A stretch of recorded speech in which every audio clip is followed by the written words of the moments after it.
In this video, I'll show you how to create a custom object in Salesforce CRM step by step. To get started, navigate to salesforce.com and make sure you're logged into your Salesforce account. Once you're on the Salesforce dashboard, click on the gear icon located in the top right corner of the screen. From the available options, select Open Advanced Setup to access the administrative settings. Next, go to Object Manager. This is where you can manage existing objects and create new ones to fit your business requirements. Within Object Manager, you'll see a Create option. Click on it to view the available creation options. From the drop-down menu that appears, select Custom Object. This will open the Custom Object Creation page.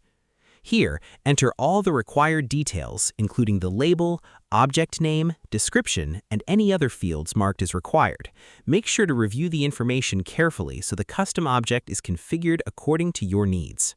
Once you've completed all the required details, click Save and New to create the custom object and continue with additional setup if needed. And that's how you can create a custom object in Salesforce CRM.